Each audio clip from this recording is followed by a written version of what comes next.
પહેલું દીપ્તિબેન આવશે અને દીપ્તિબેન તમને એમની જર્ની વિશે જણાવશે. બરાબર છે, આવો દીપ્તિબેન. Congratulation once again. Thank you sir.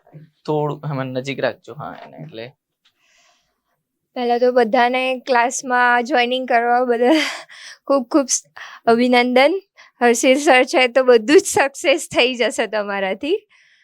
સરના અંડર્સમાં અને એમની ગાઈડન્સ પ્રમાણે જ અમે ફોલો કર્યું હતું, જેથી કરીને અમે આજે એક ઓફિસર તરીકે એમની સામે ઊભા છીએ અને હજી એવી ઈચ્છા છે કે થોડું આગળ વધારે ને વધારે અમે સક્સેસફુલ બનીએ. તમારા કોમ્પિટિટર બી છે. હા, ચોક્કસ. સર જે ક્લાસમાં કરાવે છે એ બધું જ રોજે રોજ ડેલી જ કરશો તો લાસ્ટ ટાઈમ એક્ઝામના ટાઈમે તમારે કેવું થોડું વધારે કરવાની મહેનત નહીં કરવી પડે. ડેલી જેટલા લેક્ચર થાય છે, જેટલું બી થિયરીમાં અહીંયા કરાવે છે, તમારી પોતાની શોર્ટ નોટ બનાવો, અથવા તો તમને જે પ્રમાણે અહીંયાની થિયરી કમ્પ્લીટ થઈ ગઈ છે તો MCQ સોલ્વ કરો. એના પર ફોકસ કરશો તો તમને વધારે ને વધારે એનું સફળતા મળશે. એમ રોજે સર જેટલું બી શીખવાડે છે એ તમે તમારી એક ડાયરી કે તમારી જે બી નોટ્સ બનાવો એમાં તમે નોટ કરતા રહો. અથવા તમને એવું લાગે છે કે આજે આ ટોપિક છે જે મને નથી આવડ્યો તો એને 2-3 વાર રિપીટ કરો. ટેસ્ટ સર જે કરાવે છે એ તમે ડેલી બેઝિસ પર જ્યારે બી સર ટેસ્ટ રાખે છે તો એ ટેસ્ટને તમે આપતા રહો. આ જો તમે રેગ્યુલર રૂટિનમાં કરતા રહેશો તો એક દિવસ એવો આવશે કે જ્યારે તમારે બહુ જ ઓછી મહેનતે તમારે એકદમ નજીકથી સફળતા મેળવવાનું તમે સક્સેસફુલી કરી શકશો. બીજું તો સર તમને ગાઈડન્સ આપતા જ રહે છે. તમે જ્યારે તૈયારી શરૂ કરી હતી એ વખતે કેવો સીન થયો હતો કે 1208 ભરતી આવી હતી? હા, એવું જ એમને બી આ વખતે છે. એમને તો તમારાથી વધારે છે. હા, સાચી વાત એમની છે. જોડે 1337 છે. તો તમે વેકેન્સી બહાર પડી એના પછી કયા સ્ટેપ્સ લીધા અને આખી જર્ની શું હતી એના વિશે થોડુંક એમને કહો. અને એમણે હવે શું કરવું જોઈએ? જેમ કે પહેલો સ્ટેપ તો એમણે ક્લિયર જ કરી દીધો છે કે તૈયારી કરવી છે, નક્કી કરી નાખ્યું છે. ફર્સ્ટ સ્ટેપ એમનો ક્લિયર થઈ ગયો છે. કોન્ફિડન્સ બહુ મોટી વસ્તુ છે કે જ્યારે આપણે કોઈ બી વસ્તુને હાથમાં લઈએ છીએ તો એ જ્યાં સુધી આપણને મળે નહીં ત્યાં સુધી પ્રયત્ન ફૂલ કરવા જોઈએ. અને એકવાર ધારી લીધું કે આ વસ્તુ આપણે કરવી જ છે તો પછી એમાં પાછળ નહીં હટવાનું. કોન્ફિડન્સ બહુ મોટી વસ્તુ છે. જ્યારે અમારે નવેમ્બરમાં ભરતી પડી હતી ત્યારે અમે ફોર્મ ભર્યા ને બધું કર્યું અને બહુ જ ટૂંક સમયમાં અમારી ભરતીની એક્ઝામ બી લેવાઈ ગઈ હતી. માર્ચના એન્ડિંગમાં અમારે એક સાથે એક જ મહિનામાં 4 વેકેન્સીની એક્ઝામ હતી. તો બહુ જ આમ એવું થતું હતું કે થશે કે નહીં થાય, કેમ ના કરીશું, પણ સરે એટલા ગાઈડન્સથી અમને આપી છે માહિતી ને એ બધું. એમના કહેવા પ્રમાણે અમે જેટલું બી ફોલોઅપ કર્યું છે ને જેથી કરીને અમે આજે એક અધિકારી રૂપે અહીંયા હાજર થયા છે. અને સર એમની ગાઈડન્સમાં બધું જ સમજાવે છે કે તમે આટલું એ સર કે એટલું કરશો તો ઇનફ છે, પણ એનાથી વધારે જો તમારી કાર્યક્ષમતા હોય તો કરો તો વધારે બેટર છે. એમ ડિપેન્ડ આપણે આપણું ડેલી રૂટીન પર કેટલું કરી શકીએ છીએ. ચલો આજે આ નથી થયું તો કાંઈ નહીં, 2 દિવસનું ભેગું કરી લો, અઠવાડિયાનું, પણ કરવાનું ખરું. એવું નહીં કે બસ ચલો હવે આ રેકોર્ડિંગ લેક્ચર છે તો ભેગા કરતા રહીએ, પછી પાછળના ટાઈમે તમારાથી કશું જ નહીં થાય. અને એક્ઝામનું એવું છે કે ક્યારે બી અનાઉન્સ થઈ શકે છે. એમ કોણ સેવાની આદત 1.5-2 મહિના પહેલા જ કહેશે, બહુ વહેલા નહીં કે, જે હું તમને એવરી ટાઈમ કહેતો રહેતો હોઉં છું. રાઈટ. અને આ સમય એવો છે કે તમે અત્યારે સૌથી વધારે કરી શકશો. પછી લાસ્ટ ટાઈમમાં કેવું બધા જ સબ્જેક્ટ તમારી પાસે હશે અને તમને એવું થશે કે હવે કયો સબ્જેક્ટ સૌથી પહેલા કરું, કયો સબ્જેક્ટને ઓછું મહત્વ આપું. તો બેટર છે કે અત્યારે જે સિક્વન્સમાં સબ્જેક્ટ ચાલે છે એ ડેલી રૂટીનના બેઝિસ પર એને કમ્પ્લીટ જ કરતા રહો. એટલે લાસ્ટ ટાઈમ તમારે કેવું નોટ્સ અને MCQ, અને જેટલા બી MCQ વધારે સોલ્વ કરશો એનાથી તમને કોન્ફિડન્સ વધારે આવશે. કાલે જ મેં એમને કીધું હતું કે ક્લાસ 3માં કાલે જ અહીંયા જ લખ્યું હતું, ખ્યાલ છે ભાઈ બધાને? મેં લોકોને એવું લખીને આપ્યું હતું કે ક્લાસ 3 હોય ને, ક્લાસ 3માં કેવું હોય છે કે એક હોય ક્વેશ્ચન પ્રેક્ટિસનું વેઇટેજ અને એક હોય કન્સેપ્ટનું વેઇટેજ. તો ક્વેશ્ચન પ્રેક્ટિસનું વેઇટેજ 65% થઈ જાય છે ક્લાસ 3માં અને પેલાનું 35% થઈ જાય છે. પણ એ બી કીધું હતું કે 1-2 હોય તો આ જ વસ્તુ ઉલટી થઈ જાય. 1-2માં શું થઈ જાય, કન્સેપ્ટ ઉપર વધારે ફોકસ કરવું પડે. ક્વેશ્ચન પ્રેક્ટિસ કરવાની છે, ના નથી, પણ જે હમણાંના પેપરો આવે છે એ ટ્રેન્ડ પ્રમાણે તમારે 1-2 માં કેવું હોય છે કે કન્સેપ્ટનું ડોમિનન્સ વધી જાય છે, એટલે કન્સેપ્ટ 65% થઈ જાય, 65% થઈ જાય, અને ક્વેશ્ચન પ્રેક્ટિસ 35% થઈ જાય જ્યારે તમે 1-2 નું ફોકસ કરો ત્યારે.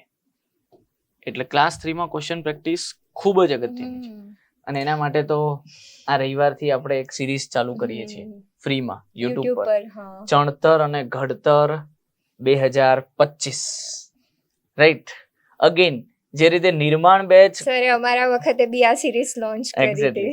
સક્સેસફુલ બેચમાં નામ આવે ને ગુજરાતમાં સિવિલ એન્જિનિયરિંગ ક્ષેત્રે તો નિર્માણ બેચ, એ જ રીતે સક્સેસફુલ સિરીઝોમાં નામ આવે ને તો ચણતર અને ઘડતર, રાઈટ? એના 2 વર્ઝન તો આપણે કરી ચૂક્યા છીએ 2024 માં, ચણતર અને ઘડતર અને ચણતર અને ઘડતર 2.0.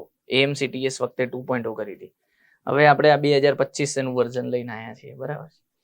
બીજું તમને એમની સિચ્યુએશન ના ખ્યાલ હોય તો જરાક કહું, એ તો સામેથી નહીં કે આવા જે એસ્પિરન્ટ્સ હોય છે, આવા જે કેન્ડિડેટ હોય છે, એ જે મોટા ભાગે તૈયારી કરતા કેન્ડિડેટ કે એસ્પિરન્ટ્સ હોય છે એમનાથી અલગ છે. તમે એમની સિચ્યુએશન સમજો. એમના 2 બાળકો છે જે અત્યારે ઓલરેડી સ્કૂલમાં જાય છે, અને એમના હસબન્ડની જોબ બીજી જગ્યાએ છે, એટલે એ બીજી જગ્યાએ રહે છે, એ એમના બાળકો સાથે અલગ જગ્યાએ રહે છે. બીજું કે એમના બાળકોની સ્કૂલ હોય, અને આઈ થિંક આપણી સર્વેની એક્ઝામ વખતે જ બાળકોની સ્કૂલની ફાઇનલ એક્ઝામ હતી, બરાબર છે? એટલે બાળકોને તૈયારી કરાવડાવવાની, એમની એક્ઝામ પાસ થાય એ બી તો ધ્યાન રાખવાનું ને, અને એમની પોતાની એક્ઝામ. ક્યારેક કન્ડિશન એટલી ટફ થઈ જાય છે કે એમાંથી કેવી રીતે નીકળવું ને એ આપણે જ રસ્તો શોધવો પડે છે.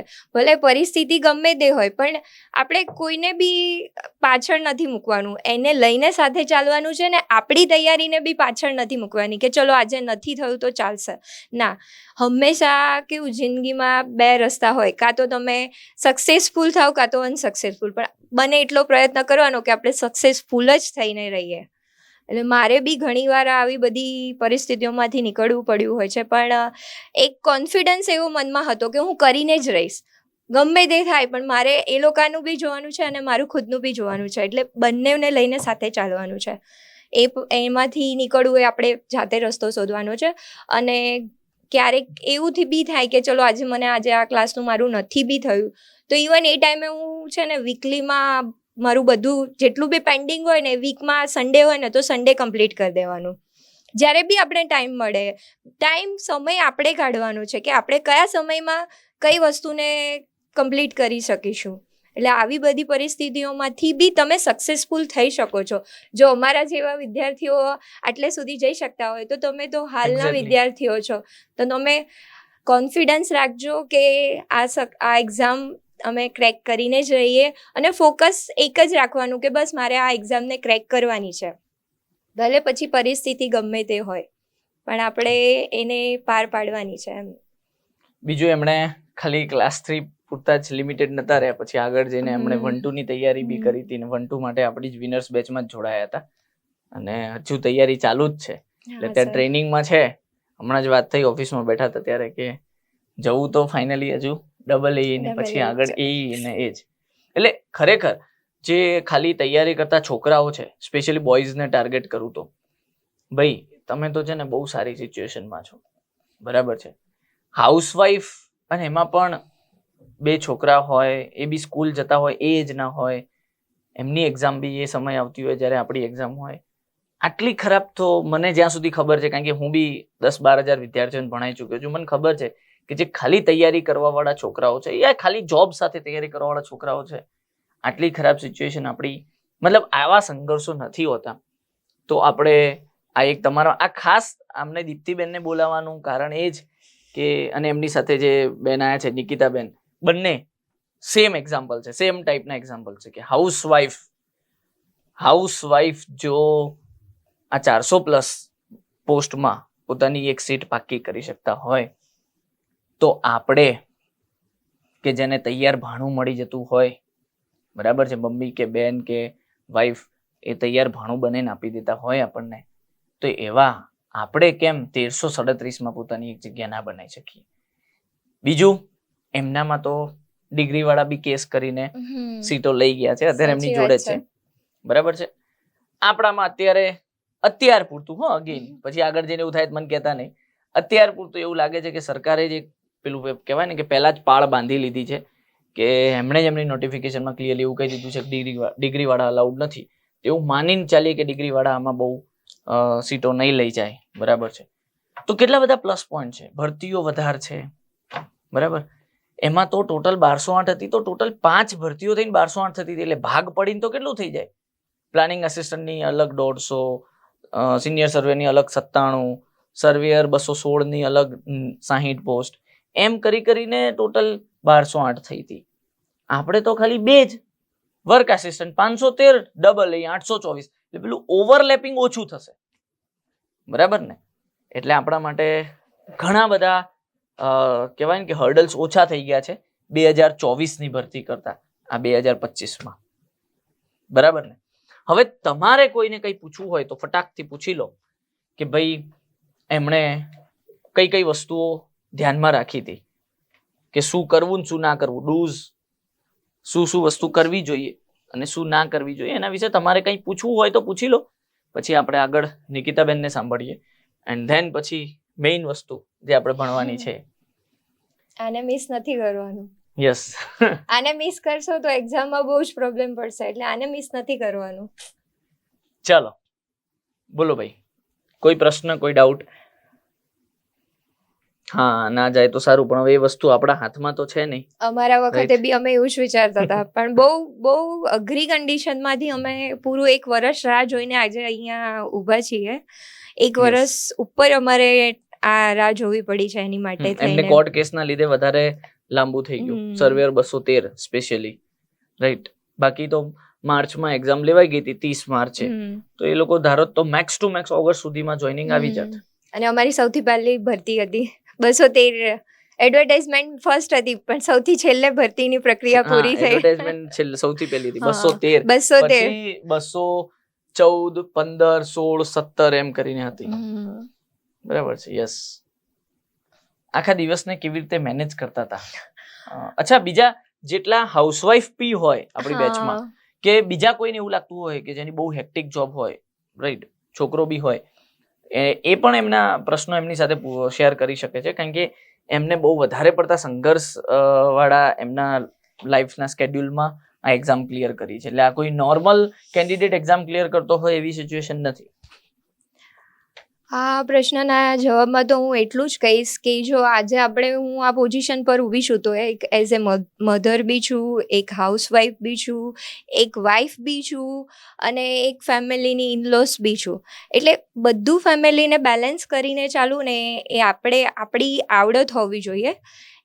અને બીજું એક કેન્ડિડેટ બી છું, ગવર્મેન્ટ એક્ઝામની તૈયારી કરતી એક કેન્ડિડેટ બી છું.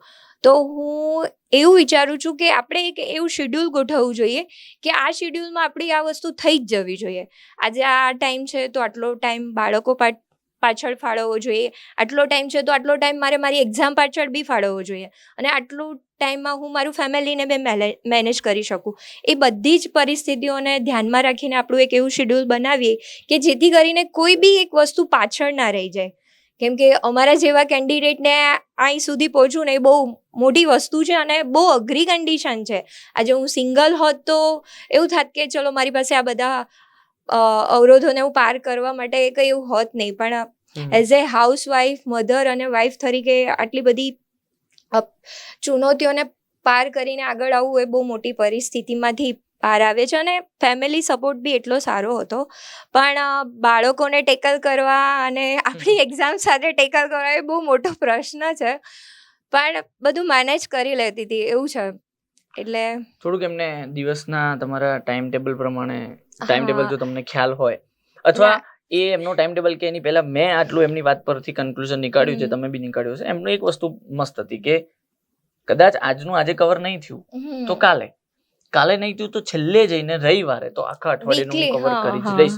એટલે ભેગું થઈ જાય છે તો લેટમાં લેટ એક વીકથી વધારે ભેગું ના થવું જોઈએ. એક વીકના અંતે તો પેલું નહીં, આપણે સર્વૈયું બેહાડતા યા કોઈ જગ્યાએ ઉધારી ચાલતી હોય તો શું કે ભાઈ અઠવાડિયે હિસાબ કરી લઈશું, રાઈટ. એવું છેલ્લે અઠવાડિયે તો તમારે તમારો હિસાબ કરી જ લેવો પડે કે ભાઈ આટલું બાકી રહી ગયું છે તો એ પૂરું કરી નાખો છેલ્લે રવિવારે તો. એવી સાયકલ છે ને કે જેમાં જો તમે જેટલું બી મૂકશો ને એટલું પછી પાછળથી તમારે વધારે સંઘર્ષ કરવો પડશે એમ. એક ચેઇન છે, આજનું આજે નથી કર્યું, વીકલી નથી કર્યું, તો પછી ભેગું ને ભેગું થતાં જ્યારે એક્ઝામ આવશે ને ત્યારે તમે ક્યાંયથી કોઈ ખૂણેથી તમે એને ભેગું નહીં કરી શકો. એવા ઘણા બધા એવા સબ્જેક્ટ છે કે જે તમે શોર્ટ ટાઈમમાં વધારે કવરઅપ કરી શકો છો, અને ઘણા એવા સબ્જેક્ટ બી છે જેને તમારે લોંગ ટાઈમ આપવો પડે છે. તો પ્રેફરન્સ એવું આપો કે તમે જે શોર્ટ ટાઈમમાં જે સબ્જેક્ટને પહેલાં કમ્પ્લીટ કરી શકતા હોય તો એવા સબ્જેક્ટને તમે પહેલાં પ્રાયોરિટીમાં આપો. અથવા તો તમને એવું છે કે હું આ સબ્જેક્ટ મારા માટે થોડો ટફ છે, તો તમે એવું રાખો કે એ સબ્જેક્ટને વીકલી અથવા તો અઠવાડિયામાં 2 વાર 3 વાર એવી રીતે તમારે શેડ્યુલ ગોઠવવાનું છે કે તમે કયા સબ્જેક્ટને વધારે તમને ઇન્ટરેસ્ટ છે એ પ્રમાણે તમારું શેડ્યુલ ગોઠવવાનું છે.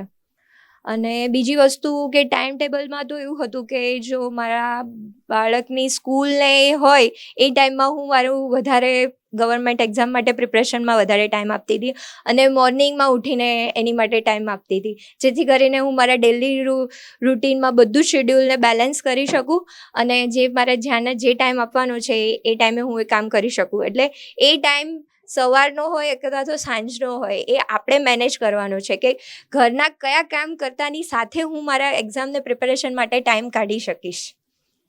કાં તો પછી મોર્નિંગમાં વહેલા ઉઠીને હોવું જોઈએ, કાં તો રાત્રે મોડે સુધી જાગવું જોઈએ. બેમાંથી એક ટાઈમ તમારે ચોઈસ કરવાનો છે. બીજું પૂછી રહ્યા છે કે કેટલા માર્ક્સ હતા મારા સર્વે મહેસૂલમાં 120.5 સમથિંગ હતા આઉટ ઓફ 210 210 માંથી ટોટલ 210 માર્ક્સ નું પેપર. આ લોકોની બી જ પેટર્ન છે સેમ. 20.5 હતા. હું જનરલ એસસીબીસી કેટેગરીમાં આવું છું, પણ મારું selection as a general seat તરીકે થયું છે. ઓબીસી માં છે પણ રિઝર્વેશન થી સિલેક્ટ નહીં થયા, એમણે જનરલ ની સીટ લીધી છે. બરાબર છે. યસ. એટલે મેરિટમાં એ પ્રમાણે એ લોકોએ સિલેક્શન રાખ્યું છે. જેમ તમારું મેરિટ હાયર હશે એમ તમને સીટ એ પ્રમાણે મળશે એમ. મારી એસસીબીસી નું મેરિટ ઘણું મેરિટ નીચું હતું, પણ મારું માર્ક્સ જ એટલા હતા કે હું જનરલમાં આજે સીટમાં આવીશું એવું છે. યસ. હાઉસહોલ્ડ કયો ટાઈમિંગ વધારે પ્રિફરેબલ રહે છે સ્ટડી માટે? એ તો એમને કીધું એ પ્રમાણે તમારી સિચ્યુએશન છે. તમે કયા ટાઈમમાં વધારે તમારા માઇન્ડને સેટઅપ કરી શકો છો. મોર્નિંગનો ટાઈમ તો બેસ્ટ જ છે, પણ જો તમને ટાઈમ ના મળતો હોય તો તમે રાતના ટાઈમે બી કરી શકો છો. બેસ્ટ એ છે કે તમે ઓછા ટાઈમમાં કેટલું મેનેજ કરીને તમે વધારે આઉટપુટ આપી શકો છો એમ. એટલે એ ટાઈમ ડિસાઈડ કરવો એ તમારા હાથમાં છે. ડેલી કેટલા અવર્સનું રીડિંગ જોઈએ? ડેલી તમે કેટલું કરતા હતા એ એમને કહો. જો જનરલી મારા બાળકની સ્કૂલનો ટાઈમ 12 થી 5 નો હતો, એટલે હું મોટા ભાગેનું બપોરનો ટાઈમ વધારે પ્રિફર. સવારનું લેક્ચર હોય ઇનકેસ મેં ના જોયું હોય તો બી હું રેગ્યુલર લેક્ચર બપોરનું હોય એટેન્ડ કરીને પછી રેકોર્ડેડ વિડીયો જોઈ લેતી હતી. એટલે તમે હાલ જો આ કન્ડિશનમાં હોય તો હું મારું પ્રેફરન્સ 4 થી 5 કલાકનું તો આપતી જ હતી. તો તમે 6 થી 8 કલાક તો આપજો જ. તમારા પાસે તો ટાઈમ છે. મારે તો બહુ લિમિટેડ ટાઈમમાં કાઢવું પડ્યું. એટલે બહુ રિયલિસ્ટિક વાત કરી છે એમણે. તમે જો ઘણી વાર કીધું તો ખબર મેં તો જોયેલા છે આવા કે અમે છે ને વિદ્યાર્થીઓને બિફોર સિલેક્શન ઓળખતા હોઈએ, અને તમે જ્યારે આવી રીતે કોઈ પ્લેટફોર્મ પર એમને સાંભળો તો એ આફ્ટર સિલેક્શન હોય. એટલે ઘણી વાર કેવું થતું હોય કે આફ્ટર સિલેક્શન છે ને એમની વાતો મોટી મોટી હોય. હું તો 12 કલાક વાંચતો હતો કે 12 કલાક વાંચતી હતી, 16 કલાક વાંચતો હતો, 16 કલાક વાંચતી હતી. પણ હકીકતમાં તમે જોવા જાઓ ને તેમની તૈયારી વખતે એટલા ના હોય. એટલે બેને એક પરફેક્ટ વસ્તુ જે એમનું ગ્રાઉન્ડ રિયાલિટી હતી એ જ કીધી તમને કે 4 થી 5 કલાક વાંચીને પણ સિલેક્શન મેળવી શકાય છે. અત્યારે આપણી જોડે જેટલી વેકેન્સી આવી છે એનાથી અડધી વેકેન્સીમાં. હા, અમારે વખતે 412 જેવી હતી, પણ પાછળથી ફોરેસ્ટની 50 એટલે 462 જેટલી થઈ. 50 એડ થઈ હતી વન વિભાગની. તો તમે અહીંયા એ બી ક્લિયર છે. એટલે ઘણાના દિમાગમાં એવું હોય તૈયારી શરૂ કરતા પહેલા જ એવું ગભરાટ થઈ જાય કે ઓહો પેલા યુપીએસસી ના રીલો જોયેલી હોય ને એટલે કે 12 કલાક વાંચવું પડશે, 16 કલાક વાંચવું પડશે. વાંચી શકો છો તો સારું છે, પણ એવું જ નથી કે 12 કલાક વાંચવું જ પડશે. તમે સારી રીતે 6 કલાકે વાંચી લેશો તો બહુ છે, સારી રીતે 4 કલાકે વાંચી લેશો તો બહુ છે. પણ એક્ઝામના રિલેટેડ વ્યવસ્થિત પેલા ડિપેન્ડ હોવું જોઈએ. ક્વોલિટી રીડિંગ હોવું જોઈએ. ભાઈ તમે 12 કલાક વાંચો પણ તોય કઈ આઉટપુટ ના આવતું હોય તો એવા 12 કલાક કોઈ કામના નહીં. એના કરતા બેસ્ટ 6 કલાક એવા એમ જોરદાર વાળા, જે આપણે લેક્ચરમાં કેવા જોરદાર ટાઈમિંગ નીકળે છે કે ભાઈ 2 કલાક ભણ્યા પછી એમ લાગે કે ભાઈ કંઈક નોલેજ મળ્યું છે, બસ એવા તમારા 6 કલાકના રીડિંગ થતા હોય, 4 કલાકના રીડિંગ થતા હોય તો એ બી સફિશિયન્ટ છે. બાકી 12 કલાક વાંચેલું બી પછી કઈ કામનું નહીં એમ. ક્વોલિટી રીડિંગ ના હોય તો કોઈ સેન્સ નહીં. અને બીજી વસ્તુ કે સોશિયલ મીડિયા એક એ મોટો પોઈન્ટ છે જે તમે કંટ્રોલમાં કરી શકો છો, બને એટલો એનાથી દૂર રહો. જરૂરી વસ્તુ હોય એ જુઓ, ના જરૂરી હોય તો એને દૂર જ રાખો. એ તમારા એક્ઝામ સિલેક્શનમાં બહુ મહત્વનો પાર્ટ છે. હાલના સિચ્યુએશન પ્રમાણે જોઈએ તો સોશિયલ મીડિયા એક મોટું અવરોધ છે, પણ એને આપણે કઈ રીતે ટેકલ કરીને એનાથી દૂર રહેવું એ આપણા હાથમાં છે એમ. ઇમ્પોર્ટન્ટ વસ્તુ હોય એને તમે જુઓ, ના જરૂરી બિનજરૂરી વસ્તુ હોય એને ઇગ્નોર કરો અને વધારે ને વધારે ફોકસ એક્ઝામ પર રાખો, જેથી કરીને ઓછા સમયમાં તમારું સિલેક્શન થઈ શકે છે. ચલો, તો આઈ હોપ કે બધાને એમને જે બી પ્રશ્નો પૂછવા હતા એ પૂછી લીધા છે ને એનું તમને પરફેક્ટ સોલ્યુશન પણ મળી ગયું છે, રાઈટ? Next, thank you. નિકિતાબેનને બોલાવીએ. એ પણ અત્યારે સર્વેયર મહેસૂલમાં અત્યારે ટ્રેનિંગ લઈ રહ્યા છે, બરાબર છે? યસ. મારું નામ નિકિતા રાઠોડ છે. સર્વેયર મહેસૂલમાં મારી પસંદગી થઈ છે. હું પણ એક હાઉસવાઈફ જ હતી અને હું એવું કહું તો મેં ગવર્મેન્ટ એક્ઝામની આમ પ્રિપેરેશનનું કરી હતી, પણ આટલી ચોકસાઈથી નથી કરી અને મારી જોડે એવું કંઈ ખાસ મટીરિયલ પણ હતું નહીં, તો મેં તો છોડી જ દીધું હતું કે મારે ટેકનિકલ એટલે મતલબ એઝ અ સિવિલ એન્જિનિયર તો મને કોઈ ગવર્મેન્ટ જોબ મળશે નહીં. તે ઘડીએ પછી આવી રીતના આપણે બધું યુઝ જે રીતના કરીએ છીએ ઇન્સ્ટા ને એ બધું સર્ચ કર્યું, મને હર્ષિલ સરનું મળ્યું કે ના કોઈ છે સર કે જે આ રીતે ટેકનિકલનું આપે છે બધું એમ. તો પછી મેં નિર્માણ બેચમાં એડમિશન લીધું અને પછી જ્યારે મેં એમના લેક્ચરને બધું અટેન્ડ કર્યું ને ત્યારે મને રિયલાઇઝ થયું કે ના સિરિયસલી આ તો મારાથી આ એક્ઝામ ક્રેક થશે. એમાંથી જે 4-5 એક્ઝામ છે એમાંથી તો એકાદ તો હું ક્રેક કરી શકીશ એમ, કારણ કે એમનું ગાઈડન્સ એ રીતનાનું હતું, પ્લસ એમના લેક્ચરમાં જે એ મેથડ યુઝ કરી એમને પ્રિપેરેશનની, જે ટેસ્ટ લેતા હતા, એમનું જે બધું મટીરિયલ હતું એ બધાથી મને લાગ્યું એમ કે ના શ્યોર હું કરી શકીશ એમને. પછી મેં મારી મહેનત ખાસ ચાલુ કરી. મારે પણ 2 ચાઇલ્ડ હતા અને ખૂબ જ નાના હતા. એક જે બેબી હતી એ 5 વર્ષની હતી અને એક 3 વર્ષની હતી, એ રીતના હતી અને હું જોઈન્ટ ફેમિલીમાં રહું છું. તો પછી મારે પણ પછી મેં નક્કી કર્યું કે હું લાઈવ લેક્ચર તો કદાચ નહીં જોઈ શકું, કારણ કે સાંજે મોસ્ટલી 6 વાગે લેક્ચર હોય, એ રીતના રસોઈનો ટાઈમ હોય, પણ મેં રેકોર્ડેડ લેક્ચર જોયા એમ. અને પછી જો ટાઈમ મળે તો લાઈવ લેક્ચર પણ રસોઈ બનાવતા બનાવતા બ્લૂટૂથ તો હોય જ આપણી જોડે, બધા અત્યારે નોર્મલી યુઝ કરે છે. આવું મેં પહેલી વાર સાંભળ્યું છે કે અમારો કોઈ વિદ્યાર્થી કે વિદ્યાર્થીની જેમણે રસોઈ બનાવતા હમણાં ઓફિસ પર બેઠા ને ત્યારે વાત થઈ કે બેન કચરો વાળતા પોતું મારતા બી ચાલે તો સ્ટ્રેન્થ ઓફ મટીરિયલ જ છે કે જીઓટેક જ છે. બસ એ જ કરતી હતી. એક બાજુ પ્લેટફોર્મ પર સાઈડમાં ફોન મૂકી દેતી હતી અને કાનમાં બ્લૂટૂથ ને મારી રસોઈ બનાવવાનું ચાલુ, એક બાજુ લેક્ચર ચાલુ, એ રીતના જ કર્યા કરતી હતી એમ. એ રીતના મેં પછી પ્રિપેરેશન કરી. આમ તો સાંજે બાળકો સૂઈ જાય ને પછી હું વિચારું કે હવે વાંચું છું એમ, તો 9-10 વાગે કંઈક વાંચવાનું ચાલુ કરું એવું, તો 11-12 વાગ્યા સુધી વાંચ્યું એમ. પછી સવારમાં મોર્નિંગનો ટાઈમ મેં રાખ્યો તો સવારમાં બાળકો વહેલા ના ઉઠે એટલે મને એ ટાઈમ વધારે સારો થતો હતો. તો હું 4 વાગે ઉઠી જાઉં, 6 વાગ્યા સુધી સ્ટડી કરું, એટલે મોસ્ટલી આમ 4 થી 5 કલાક જેવું હું સ્ટડી કર્યું. પણ કેવું કે સરે જે પણ એ ગાઈડન્સ આપતા હતા કે આ રીતના પ્રિપેરેશન કરો, ટેસ્ટ તમે આપો, પછી દરરોજ જે પણ લેક્ચરનું છે એ કમ્પ્લીટ કરો એમ, નોટ્સ બનાવો, એ બધું મેં કમ્પ્લીટલી કર્યું હતું એમ. અને એ મને પાછળ જ્યારે એક્ઝામ ટાઈમમાં જે રિવિઝન ટાઈમ હતો ને એ ટાઈમમાં મને બહુ જ કામ લાગ્યું હતું. જે બધી ડિટેલ્સ નોટ વાંચવા કરતાં એ જે ઇમ્પોર્ટન્ટ નોટવાળું જે હતું ને એ મને બહુ જ આમ કામ લાગ્યું હતું કે ફટાફટ મારું રિવિઝન થઈ ગયું, પ્લસ મને એક્ઝામ ક્રેક કરવામાં બહુ જ ટાઈમ મળ્યો હતો એમ. એટલે જો એક વિદ્યાર્થી કહી જ રહ્યા છે કે અત્યારે એ સાઇટ ઉપર છે અને લેક્ચર ચાલુ છે. બહુ સરસ. અને અમારું પણ અત્યારે તો એવું જ છે કે હજુ હર્ષિલ સર આ જ રીતના ગાઈડન્સ આપે છે ને આ રીતના છે, એટલે અમારે ડબલ AE ક્રેક કરવાનો તો અમારો ટાર્ગેટ છે. ભલે અમે સર્વેયરમાં અમારી સીટ પાકી થઈ ગઈ છે, પણ અમારે ડબલ AE માટે તો આ રીતના પ્રિપેરેશન કરવી જ છે અને એને પણ ક્રેક તો કરવી જ છે એમ. બરાબર ને? જોઈ લેજો તમારા કોમ્પિટિટર્સ. હજુ મેં એમને છે ને 2 દિવસ પહેલા જ વાત કરી હતી. હું 2 દિવસ પહેલા જ એમને આખું કેલ્ક્યુલેશન સમજાવતો હતો કે તમારા કોમ્પિટિટર મતલબ આમાં કેટલા લોકો એક્ઝામ આપવાના છે, કયા તમારા કોમ્પિટિટર્સ છે, ખ્યાલ છે ને ભાઈ? હમણાં 2 દિવસ પહેલા જ આપણે આની ડિસ્કશન કરી હતી. મેં તમને આખું લિસ્ટ બનાવી આપ્યું હતું અને આ જોઈ લો, લાઈવ તમે સાંભળી લો. અને આ બે નહીં, અત્યારે ટ્રેનિંગ સેન્ટરમાં 140 છે ને? હા 140 છે. 140 તમારા કોમ્પિટિટર્સ છે અને જે ફિલ્ડમાં બીજા 140 છે. 280 તો ખાલી સર્વેયર, વન વિભાગમાં બેઠા એ 50 અને બીજા વર્ક આસિસ્ટન્ટ, રાઈટ? એ બધા જ તમારા બધાને કોમ્પિટિટર કે છે જ કે ડબલ એ કરવી છે અને આટલી બધી ભરતી ફર્સ્ટ ટાઈમ એટલે બહુ લોંગ ટાઈમે આવી છે એવું કહે છે બધા.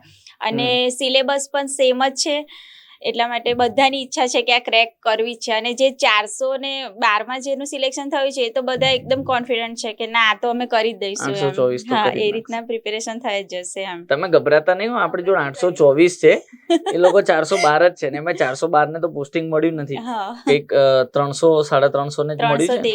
323 323 ને જ પોસ્ટિંગ મળ્યું છે. તો 323 કદાચ લઈ જશે ને તોય આપણી જોડે બીજી પડી છે, કારણ કે આપણી જોડે 824 ભરતીઓ આવી છે ડબલ એ ની જ, બરાબર ને? એમાંથી એ લોકો કદાચ 324 લઈ જશે તોય આપણી જોડે 500 પડી છે. ગભરાવાની જરૂર નહીં, બરાબર ને? હા, એક્ઝેક્ટલી, યસ. બસ બીજું તો કંઈ નહીં, બસ એ જ કહીશ કે ક્લાસમાં જે રીતના સર પ્રિપરેશન કરાવે છે એ રીતના તમે ફોલો કરતા રહો બસ. બાકી અમે કરી લીધું તો તમે તો 100% કરી જ લેશો એમ.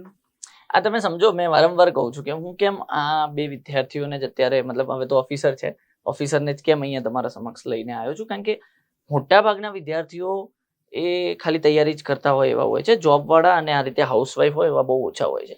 તો તમે આ હાઉસવાઈફની સ્ટ્રગલ જુઓ, બરાબર છે? એમાં બી 2 બાળકો હોય, એવી સિચ્યુએશનમાં જો એ તૈયારી કરી શકતા હોય અને ઓફિસર બની શકતા હોય તો આપણે કેમ નહીં? એટલે હવે છે ને ભાઈ, આપણી લક્ષ્ય બેચનો દરેક વિદ્યાર્થી આજનો દિવસ યાદ કરવો જોઈએ. લખી રાખો, આ તારીખ લખી રાખો, બરાબર છે? 15 મે 2025, 15/5/2025, કે ભાઈ આ તારીખ તમને વારંવાર યાદ આવવી જોઈએ. જ્યારે બી તમે ઢીલા પડો ત્યારે તરત આ વાત યાદ કરવી જોઈએ કે ભાઈ આનાથી વધારે સંઘર્ષવાળા એસ્પિરન્ટ્સ તો લાસ્ટ ટાઈમ સિલેક્ટ થઈને બેઠા છે, તો મારે તો એનાથી ઘણો ઓછો સંઘર્ષ છે. અથવા આમના જેટલો જ સંઘર્ષવાળા જે બી હાઉસવાઈફ, કારણ કે ઘણા બધા એડમિશન લીધું છે, મને ખ્યાલ છે, ઘણા બધા હાઉસવાઈફ બી છે, તો એમને એક પેલું રિયલિસ્ટિક લાગે આ વસ્તુ. શું? કે ભાઈ હા, અમારા જેવી સિચ્યુએશન વાળા લોકોએ બી લાસ્ટ યર ક્લિયર કરી હતી અડધી ભરતીમાં, અડધી વેકેન્સીમાં, આનાથી અડધી વેકેન્સી હતી, તો અમે એનાથી ડબલ વેકેન્સીમાં ના કરી શકીએ? સમજાય છે? એટલે આજે છે ને પેલું કહેવાય ને કે બધા જ પ્રશ્નોના નિરાકરણ આવી ગયા, કે જે હાઉસવાઈફ અને આમના જેવા સંઘર્ષો વાળા એસ્પિરન્ટ છે એને એક રિયલિસ્ટિક સોલ્યુશન મળી ગયું કે હા ભાઈ, ધીસ ઇઝ પોસિબલ. આ કોઈ આઈડિયાલિસ્ટિક વસ્તુ નથી.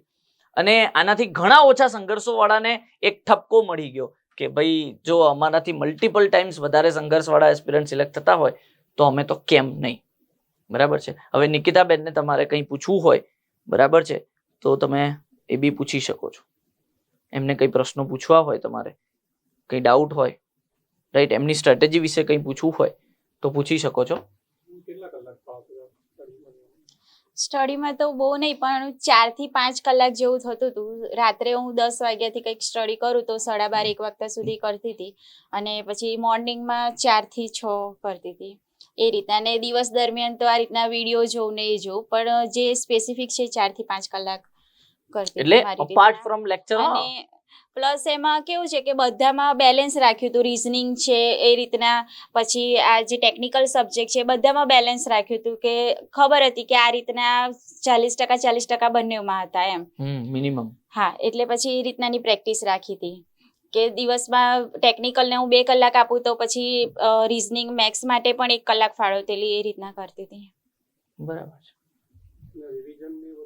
હા, એટલે રિવિઝન મને જે રીતના ટાઈમ અનુકૂળ આવે કે હા હવે આ જેટલું સરે કરાવ્યું છે ડેલી એટલું મારું પતવાયું છે, મતલબ 1 વીકની અંદર પતવાયું છે, તો સેટરડે સન્ડે મને ટાઈમ મળે તો હું એ રિવિઝન કરી દેતી હતી, કાં તો પછી નેક્સ્ટ વીકમાં કોઈ ટાઈમ એડજસ્ટ થાય તો એ રીતના કરતી હતી એમ. પણ રિવિઝન રેગ્યુલર નહોતું થતું, પણ કરી દેતી હતી ખરી રિવિઝન જોડે. અને શોર્ટ નોટ બનાવી રાખતી હતી, જે રીતના લેક્ચરમાં ને એમાં સર કહેતા હતા એ રીતના શોર્ટ નોટો બનાવી રાખી છે. હા એમ, એટલે શોર્ટ નોટો બહુ યુઝ થઈ હતી મારે. જ્યારે લાસ્ટ ટાઈમ એક્ઝામ હતી ને તે ટાઈમે પણ શોર્ટ નોટો બહુ યુઝ થઈ હતી. હા 100%. પોતાના અક્ષરોથી લખેલી વસ્તુ જે હાથેથી લખેલી છે એ તમને દિમાગમાં જલ્દી યાદ રહી જાય. બધું જોડે તો કવર નહોતું જ થતું કારણ કે મારો જો લિમિટેડ ટાઈમ હતો પણ હું આમ કોશિશ કરતી હતી કે જેટલું મારાથી બને ને એટલું હું કવર કરી લઉં એમ એ રીતનાની તો મેં કોશિશ કરી હતી જ. એમને ટાઈમ બી બહુ ઓછો મળ્યો હતો એ લોકોને. હા. નવેમ્બરમાં ભરતી આવી, ડિસેમ્બર સુધીમાં તો ફોર્મ ભરાયા અને તરત જ એનાઉન્સમેન્ટ થઈ ગયું. માર્ચમાં 30 exam માર્ચે તો આવી ગઈ એક્ઝામ હતી. હતી, 29 માર્ચે હતી, 30 માર્ચે પ્લાનિંગ આસિસ્ટન્ટ હતી, એવું જ કંઈક હતું. 10 માર્ચે વર્ક આસિસ્ટન્ટ હા. હતી. અચ્છા, એક ખાસ પ્રશ્ન, તમે ખાલી પહેલેથી જ સર્વેયર ટાર્ગેટ કરી દીધું હતું? કારણ કે તમારા ના. વખતે કેવું હતું કે 5 ભરતીઓ આવી હતી હા અને 5 ભરતીઓમાં સૌથી ઓછો સિલેબસ સર્વેયર મહેસૂલનો હતો હા કે આમાં ટેકનિકલમાં એક જ સબ્જેક્ટ હતો, સર્વેઇંગ, સર્વે બીજું કાંઈ જ નતું ના કરવાનું. સર એવું તો એવું કાંઈ તમે નતું નહોતું કર્યું પણ બસ ખાલી એવું હતું કે સિવિલ કર્યું છે મેં તો મારે ગવર્મેન્ટ એક્ઝામ સિવિલમાં જ લેવી છે અને આટલી મોટી ભરતી હતી તો એ જવા નતું દેવું એમ. નહીં, એટલે બેચ જોઈન કશાક- કર્યા પછી બી તમે બધા સબ્જેક્ટ કર્યા હતા? હા પછી કર્યા હતા. ઓકે, બરાબર છે. એટલે આ બી કારણ કે ઘણા વિદ્યાર્થીને પછી આ સેશન પતી જાય ને પછી જઈને એવો પ્રશ્ન થાય કે અચ્છા બેનને તો ખાલી સર્વેઇંગ જ કરવાનું ના, હતું, ના. સર્વેઇંગ, મેથ્સ, રીઝનિંગ ને એટલું જ, પણ એવું નથી. એમણે બધા જ સબ્જેક્ટ કરીને એમને બધી ભરતીઓને ટાર્ગેટ કર્યો હતો, એમાંથી એક એક્ઝામ ક્લિયર થઈ છે.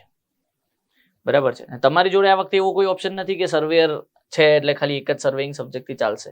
તમારી જોડે જે વર્ક આસિસ્ટન્ટ ને ડબલ ઈ છે બંનેમાં આખું જ સિવિલ એન્જિનિયરિંગ આવવાનું છે એટલે તમારે બધા સબ્જેક્ટ કરવા પડશે. રાઈટ, ચલો નોટ કેવી રીતે બનાવતા હતા બેને કીધું છે એ પ્રમાણે. રાઈટ, હવે કોઈ પ્રશ્ન છે? Is there any doubt? Okay, ચલો તો હવે આપણે આગળ વધીએ. Thank you so much Nikita બેન અને દીપ્તિ બેન કે તમે આયા અને વિદ્યાર્થીઓને ગાઈડ કર્યા.